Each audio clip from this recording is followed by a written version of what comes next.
Good morning students, welcome all of you in today's video lecture. Janta High School and Junior College Shirur. Standard 7th, Subject Science. Subject teacher is Mrs. Jagdale RR. Students, today we are going to learn 6th topic, measurement of physical quantities. भौतिक राशींचे मापन. How are the various articles and materials shown in the picture measured? तर या आकृतीमध्ये काही चित्र दाखवलेले आहेत. तर या वस्तूंचं आणि पदार्थांचं मापन कसं केलं जातं? तर आपल्याला माहिती आहे हे वांगी दाखवलेले आहेत ते आपण किलोमध्ये मोजतो. दुधाचा ग्लास जो आहे तो आपण लिटरमध्ये. त्यानंतर पालकाची पेंडी दाखवलेली आहे. सोन्याची अंगठी दाखवलेली आहे. सोन्याची अंगठी आपण ग्रॅममध्ये, तोळ्यामध्ये. इकडच्या बाजूला कापड दाखवलेले आहे ते आपण मीटरमध्ये मोजत असतो. हे आपल्याला माहिती आहे. तर फिजिकल क्वांटिटी म्हणजे काय हे आपण पाहूया. In day to day life we measure many things such as the weight of fruits, vegetables, food grains, temperature of the body or some liquids, volume of liquids, density of various substances, the speed of vehicles etcetera. आता आपल्या दैनंदिन जीवनामध्ये आपण वेगवेगळ्या वस्तू मोजतो, त्याचं मापन करतो. तर कोणकोणत्या वस्तूंचं आपण मापन करतो? तर फळभाज्या, धान्य यांचे वस्तुमान, शरीराचं तापमान, द्रव, स्थायू, वायू यांचे आकारमान, विविध पदार्थांची घनता, वाहनांचा वेग इत्यादी. बघा, तर ह्या ज्या क्वांटिटीज आहेत म्हणजे या ज्या राशी आहेत त्यांना आपण फिजिकल क्वांटिटी म्हणजे भौतिक राशी असं म्हणतो. Quantities such as mass, weight, distance, speed, temperature, volume are called physical quantities. म्हणजे ज्या वस्तूंचं आपण मापन करतो म्हणजेच वस्तुमान, वजन, अंतर, वेग, तापमान, आकारमान, तर या राशींना आपण फिजिकल क्वांटिटीज म्हणजेच भौतिक राशी असे म्हणतो. A value and a unit are used to express the magnitude of a physical quantity. For example, Swarali walks for 2 kilometers every day. In this example, 2 is the value and kilometer is the unit used to express the magnitude of the distance which is a physical quantity.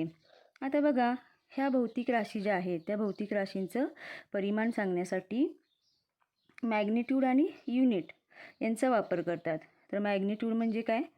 तर परिमाण आणि unit म्हणजे एकक. तर बघा, स्वराली रोज 2 kilometre चालते. तर या उदाहरणामध्ये अंतर आपल्याला समजते, त्यामुळे इथं वापरलेली भौतिक राशी आहे अंतर. आणि ही भौतिक राशी स्पष्ट करण्यासाठी आपण 2 हे अंतराचे मूल्य सांगतो आणि किलोमीटर हे अंतराचे एकक वापरतो. बघा, तर या फिजिकल क्वांटिटीज ज्या आहेत त्याचे स्केलर क्वांटिटी आणि वेक्टर क्वांटिटी असे 2 प्रकार पडतात. स्केलर क्वांटिटी म्हणजे अदिश राशी आणि वेक्टर क्वांटिटी म्हणजे सदिश राशी. असे भौतिक राशींचे म्हणजे फिजिकल क्वांटिटीजचे 2 प्रकार पडतात. सुरुवातीला आपण स्केलर क्वांटिटीविषयी पाहूया. तर स्केलर क्वांटिटी म्हणजे काय बघा, a quantity that can be completely expressed by its magnitude alone is called a scalar quantity. म्हणजे एखादी राशी व्यक्त करण्यासाठी फक्त परिमाणाचा वापर केला जातो. म्हणजे केवळ परिमाणाच्या साहाय्याने पूर्णपणे व्यक्त करता येणारी राशी म्हणजे अदिश राशी होय. फॉर एक्झाम्पल बघा, आता याच्यामध्ये लेंथचं तुम्हाला उदाहरण सांगता येईल. ब्रेडथ, एरिया, मास, टेम्परेचर, डेन्सिटी, टाईम, वर्क अशा पद्धतीची जी उदाहरणं आहेत ती स्केलर क्वांटिटीची उदाहरणं आहेत. तर बघा, रस्त्याची लांबी आपण 2 किलोमीटर, 3 किलोमीटर अशा पद्धतीने सांगत असतो.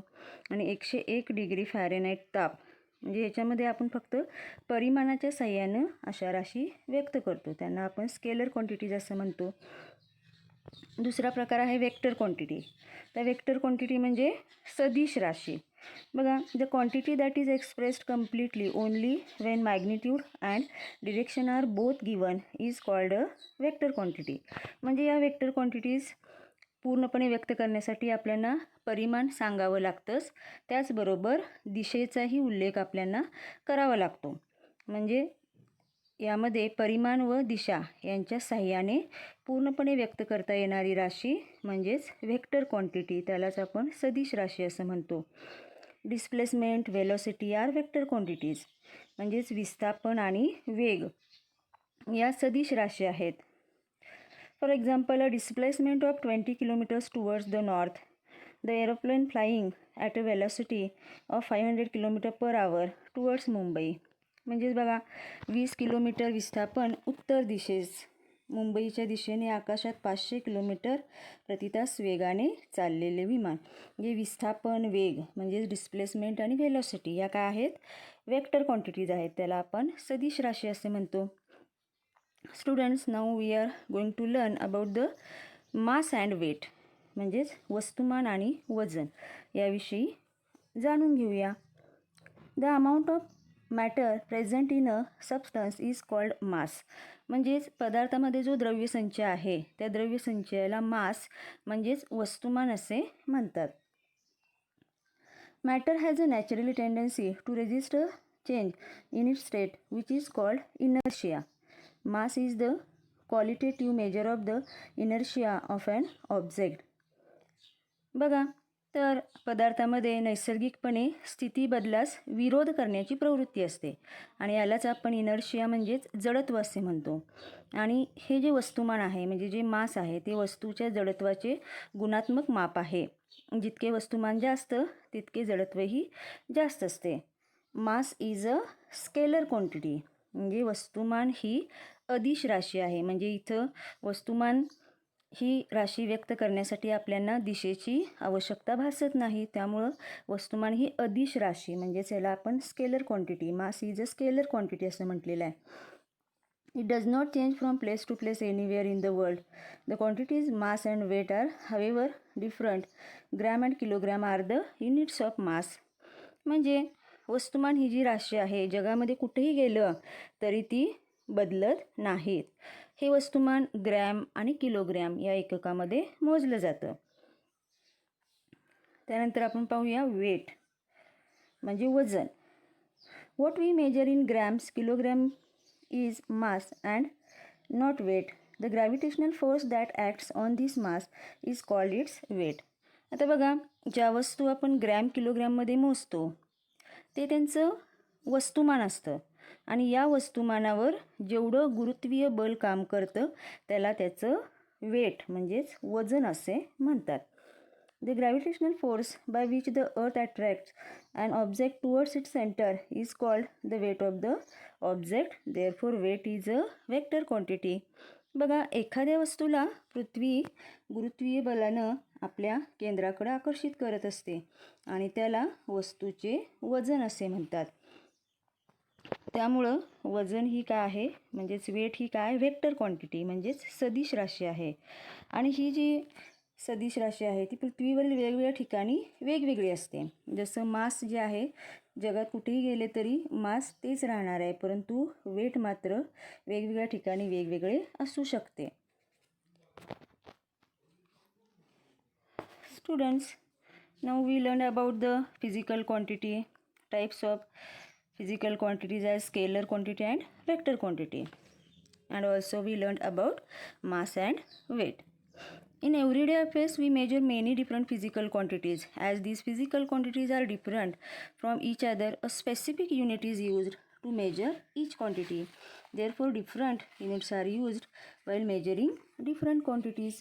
बघा, या ज्या भौतिक राशी आपण दैनंदिन व्यवहारामध्ये वापरतो त्याचा आपण मोजमाप करत असतो, परंतु या भौतिक राशी या वेगवेगळ्या आहेत आणि विशिष्ट भौतिक राशीचं मोजमाप करण्यासाठी विशिष्ट एकक वापरलं जातं. एकाच एककामध्ये सगळ्या भौतिक राशींचं मापन केलं जात नाही. विशिष्ट भौतिक राशी मोजण्यासाठी विशिष्ट एकक वापरलं जातं. Now about the standardised measurement म्हणजे प्रमाणित मापन. तर प्रमाणित मापन म्हणजे काय हे पाहण्यासाठी आपण छोटीशी ॲक्टिव्हिटी पाहूया. बघा, तर सुतळीचा एक गुंडा घ्यायचा आहे आणि वर्गातील एका विद्यार्थ्याने 4 हात सुतळी मोजून तिथे ती कापायची आहे आणि आता इतर विद्यार्थ्यांनी सुद्धा अशाच प्रकारे 4-4 हात सुतळी कापायचे.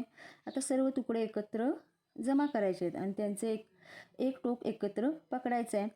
आणि आता खालच्या बाजूला सर्व तुकडे बरोबर एकाच लांबीचे भरतात का ते पाहायचं आहे. तुम्हाला काय दिसेल तर आपल्याला नक्कीच असं दिसून येईल की ह्या सुतळीची लांबी प्रत्येकाची वेगळी वेगळी आलेली आहे. आणखीन एक तुम्ही कृती पाहू शकता. Measure the length of a bench by means of the span of your hand. Ask your friends to do the same. Did each of you obtain the same measure for that bench? What could be the reason? आता बेंचची लांबी तुम्ही तुमच्या कशाच्या साहाय्याने वितीनं मोजायची आहे आणि तुम्ही मोजलेली लांबी तेच तुमच्या मित्राने आणि इतर मुलांनी मोजून पाहायचे आहे. तर प्रत्येकानं मोजलेली लांबी एकसारखीच आली आहे का तर आपल्याला लगेच समजते की प्रत्येकाची वेगळी वेगळी मापं आलेली आहेत. म्हणजेच काय तर हे मापन करण्यासाठी हे जे मापन आहे ते स्टँडर्डाइज्ड असणं गरजेचं आहे. म्हणजे प्रमाणित मापन असणं गरजेचं आहे. Standardise measures are required for measuring things. Such measures are called standard units. म्हणजे एखादं मापन करत असताना त्याचं जे मापन आहे ते प्रमाणित असणं गरजेचं आहे. म्हणजे ते मापन कुठेही मोजलं तरी तेवढंच आलं पाहिजे. एकाचं कमी एकाचं जास्त असं होता कामा नये. त्यामुळं कोणतीही मापन करत असताना काय केलं पाहिजे ते प्रमाणित असलं पाहिजे. म्हणजे प्रत्येक ठिकाणी ते मापन समान येईल. नाव see here prevailing systems of measurements. म्हणजेच प्रचलित मापन पद्धती. त्याच्यामध्ये MKS सिस्टीम आणि CGS सिस्टीम अशा 2 सिस्टीम आहेत. MKS system, in this system distance is measured in metres, mass in kilograms and time in second. तर ही जी MKS पद्धती आहे या पद्धतीमध्ये लांबी मीटरमध्ये मोजतात, वस्तुमान किलोग्रॅममध्ये मोजतात व काळ म्हणजेच वेळ ही सेकंदामध्ये मोजली जाते. आता दुसरी जी पद्धत आहे ती आहे CGS सिस्टीम. या CGS सिस्टीममध्ये बघा, in this system distance is measured in centimetre, mass in grams and time in seconds. या पद्धतीमध्ये लांबी सेंटीमीटरमध्ये मोजली जाते, वस्तुमान ग्रॅममध्ये आणि काळ सेकंदामध्ये मोजला जातो. In the MKS system of measurement, distance, mass and time are accepted as the fundamental quantities. These 3 quantities are used to measure all other quantities. म्हणजेच MKS पद्धतीमध्ये लांबी, वस्तुमान आणि काळ या ज्या क्वांटिटीज आहेत ह्या आधारभूत मानल्या जातात. म्हणजे फंडामेंटल क्वांटिटीज मानल्या जातात आणि मग या फंडामेंटल क्वांटिटीजचा वापर करून इतर राशींचं मोजमाप केलं जातं. Now, fundamental quantities. It is enough to select a few out of the many quantities and standardize their units. You can see from the above examples that units of the quantities length and time need to be standardized. Such quantities are called fundamental quantities and their units are called standard units. Of course, a standard fundamental unit must be available to all and it must not be variable. म्हणजेच बघा fundamental quantities म्हणजेच पायाभूत राशी. आता अनेक राशी काय करायच्या आहेत त्या राशींपैकी काही राशी निवडून त्यांचं प्रमाण ठरवलं. आता वरील उदाहरणावरून तुमच्या असं लक्षात येतं की लांबी व काळ या राशींचे प्रमाण ठरवणे योग्य ठरेल. अशा राशींना पायाभूत राशी म्हणजेच फंडामेंटल क्वांटिटीज असं म्हटलं जातं आणि त्यांचं जे प्रमाण आहे त्याला पायाभूत प्रमाण. पायाभूत प्रमाण सर्वांना उपलब्ध असले पाहिजे आणि ते बदलते असता कामा नये. इंटरनॅशनल सिस्टीम ऑफ युनिट्स म्हणजे एककाची आंतरराष्ट्रीय पद्धती. An international system of units based on 7 fundamental units called the System International is currently used all over the world. It is also called the metric system. बघा 7 पायाभूत राशींवर आधारित अशी एककांची आंतरराष्ट्रीय पद्धती त्यालाच आपण सिस्टीम इंटरनॅशनल म्हणजे SI असं म्हणतो सध्या जगभरामध्ये वापरली जाते आणि या पद्धतीलाच मेट्रिक सिस्टीम म्हणजेच मेट्रिक पद्धती असेही म्हणतात. आता बघा the names and symbols of the units of the fundamental quantities length time and mass in this system are given in the following table. Length, name of the unit metre. तर बघा length मीटरमध्ये मोजली जाते आणि त्याचं symbol आहे M. त्यानंतर मास किलोग्रॅममध्ये मोजलं जातं आणि त्याचा सिम्बॉल आहे के. टाईम सेकंदमध्ये मोजलं जातं आणि ते आपण स्मॉल एस या अक्षराने दाखवतो. Standards of the fundamental quantities, पायाभूत राशींचे प्रमाण. As the standard of mass, a solid cylinder made of a platinum iridium alloy is kept in the International Bureau of Weights and Measures of Paris. As per the international agreement, this mass is called 1 kilogram. Official accurate copies of this prototype are kept in the standardizing laboratories institutes all over the world. बघा, वस्तुमानाचं प्रमाण म्हणून platinum iridium या संमिश्राचा एक भरीव दंडगोल Paris येथील आंतरराष्ट्रीय वजनमाप संस्थेमध्ये ठेवला आहे. आंतरराष्ट्रीय करारानुसार त्याच्या वस्तुमानाला 1 किलोग्रॅम असे म्हणतात. ह्या अधिरूपाच्या अधिकृत अचूक अशा प्रती प्रमाणीकरण करणाऱ्या जगभरातील प्रयोगशाळा संस्थांमध्ये ठेवण्यात आलेल्या आहेत. म्हणजे प्लॅटिनम आणि इरिडियम या संमिश्रापासून एक भरीव असा दंडगोल बनवलेला आहे आणि तो पॅरिस येथील आंतरराष्ट्रीय वजनमाप संस्थेमध्ये ठेवला आहे आणि त्याचं जे वजन आहे ते 1 किलोग्रॅम मानलेलं आहे. आणि या आदिरूपाच्या अनेक अशा प्रती बनवून जगभरातील प्रयोगशाळा आणि संस्थांमध्ये ठेवण्यात आलेल्या आहेत.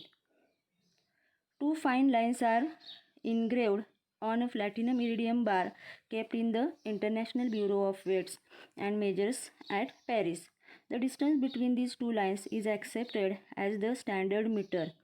Accurate copies of this phototype are made and distributed to standardizing laboratories institutes all over the world.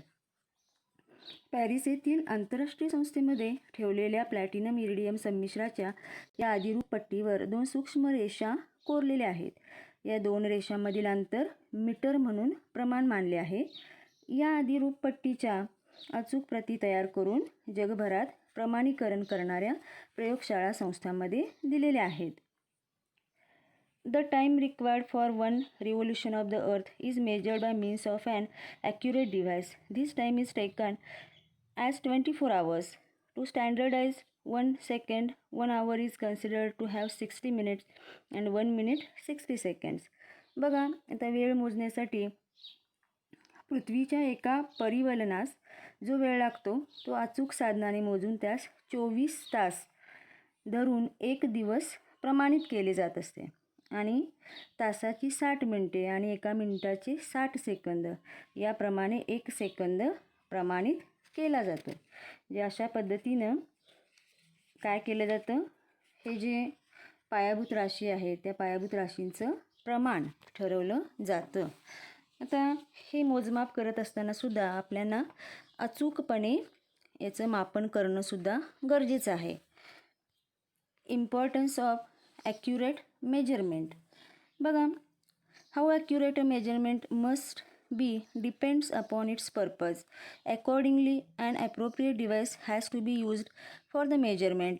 Measurement of substances that are precious, of great importance, and used in very small quantities is done meticulously and accurately.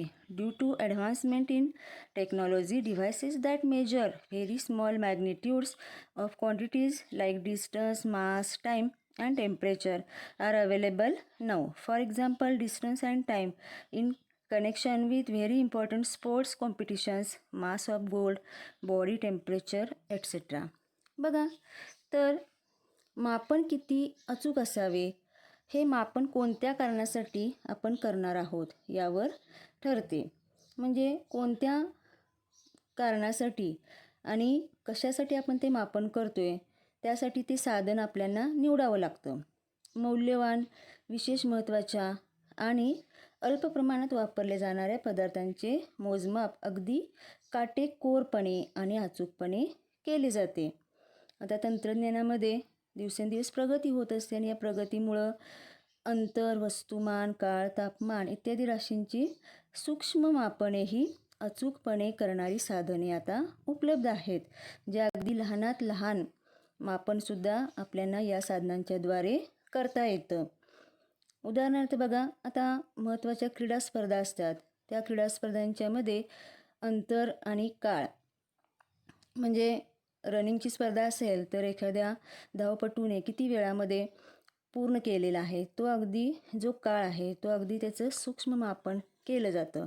त्यानंतर सोन्याचे वस्तुमान, हे सोन्याचे सुद्धा अगदी सूक्ष्मपणे मापन केलं जातं, शरीराचे तापमान इत्यादी. Major causes of errors in measurements. आता मोजमाप करत असताना काही त्रुटी आपल्याला पाहायला मिळतात. तर या त्रुटी कोणत्या कारणामुळे निर्माण होऊ शकतात? तर पहिलं आहे not using the appropriate device. दुसरं आहे not using the device properly. तर याच्यामध्ये योग्य साधनांचा वापर न करणे आणि साधनांचा योग्य पद्धतीने वापर न करणे, यामुळं मोजमाप करत असताना त्रुटी निर्माण होतात.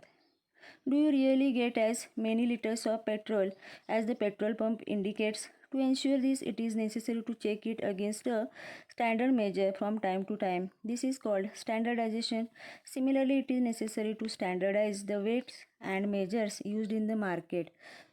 बघा, पेट्रोल पंपावर आपण पेट्रोल घालतो त्यावेळेस तिथं लिहिलेलं असतं किती लिटर आहे, त्याचा दर काय आहे.